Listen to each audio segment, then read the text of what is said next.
सोनम वांगचुक मर जाएगा तो कौन सी बड़ी बात हो गई। अगर आपको भी ऐसा लगता है तो वीडियो ध्यान से देखना। सोनम वांगचुक NIT श्रीनगर में पढ़े मैकेनिकल इंजीनियर है और कॉलेज से तुरंत निकलने के बाद उन्होंने कोई हाई पेइंग कॉर्पोरेट जॉब नहीं ली, बल्कि अपने भाई और 5 यंग लद्दाख के लड़कों के साथ मिलकर बनाई सेकमॉल यानी students educational and cultural movement of Ladakh. ये ऑर्गेनाइजेशन उन बच्चों को पढ़ाता जो सरकारी एग्जाम्स में फेल हो रहे हैं, स्कूल से ड्रॉप आउट बच्चों को वोकेशनल ट्रेनिंग दी, ऐसे इनोवेटिव पढ़ाने के तरीके निकाले जो लद्दाख के लोकल एनवायरनमेंट से इंस्पायर्ड थे और नए स्कूल्स बनाने के बजाय एग्जिस्टिंग सरकारी स्कूल्स को बेहतर बनाने के लिए काम किया। और ये मॉडल इतना अच्छा चला कि 33 गांवों ने इस तरीके को अपना लिया। वांगचुक ने लद्दाख मेलोंग बोल के एक मैगजीन भी स्टार्ट की जिसमें वो लद्दाखी कल्चर और लैंग्वेज की बात करते। 1994 में इन्होंने लॉन्च किया ऑपरेशन न्यू होप। ये भी पूरी तरह से लद्दाख के एजुकेशन को बेहतर बनाने की मुहिम थी और इस ऑपरेशन होप को तो लद्दाख के सारे स्कूल्स पर अप्लाई करके एक ऑफिशियल पॉलिसी बना दिया, जिसके तहत 1000 से ज्यादा टीचर्स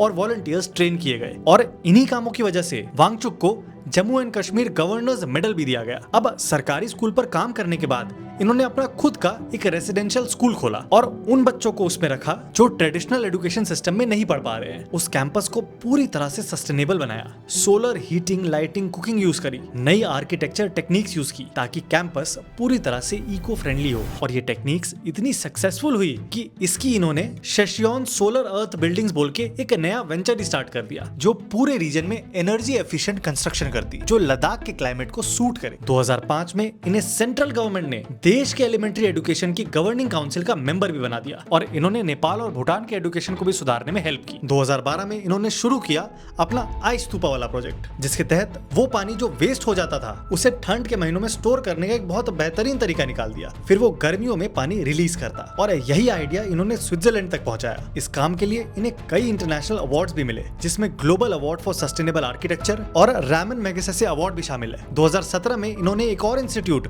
जो इस बार हायर लर्निंग पर फोकस था, हिमालयन इंस्टीट्यूट ऑफ ऑल्टरनेटिव्स को एस्टैब्लिश किया। 2021 में इन्होंने सोलर हीटेड मिलिट्री टेंट बनाए। अब इतना कुछ करने के बाद 2024 में इन्होंने लद्दाखियों के अधिकार के लिए 21 दिन का फास्ट किया और लेह से दिल्ली पैदल यात्रा की। अब लद्दाख में हुए वायलेंट प्रोटेस्ट में वांगचुक का रोल है ये बताकर इन पर NSA लगाकर सरकार ने इन्हें 170 दिनों तक जेल में बंद रखा, जिसके बाद सरकार ने बिना कोई रीजन दिए इन्हें छोड़ भी दिया। सोच के देखो, वो आदमी जिसने अपना पूरा जीवन एजुकेशन के लिए समर्पित कर दिया, वो पिछले 18 दिनों से हमारे अधिकारों के लिए भूख हड़ताल पर बैठा है और हम बस उसके मरने का इंतजार कर रहे हैं। उसे सपोर्ट करने के बजाय उल्टा उस पर ही सवाल उठा दे रहे हैं और प्रेशर भी उस पर ही बना रहे हैं कि आप अपनी भूख हड़ताल तोड़ दो। खैर,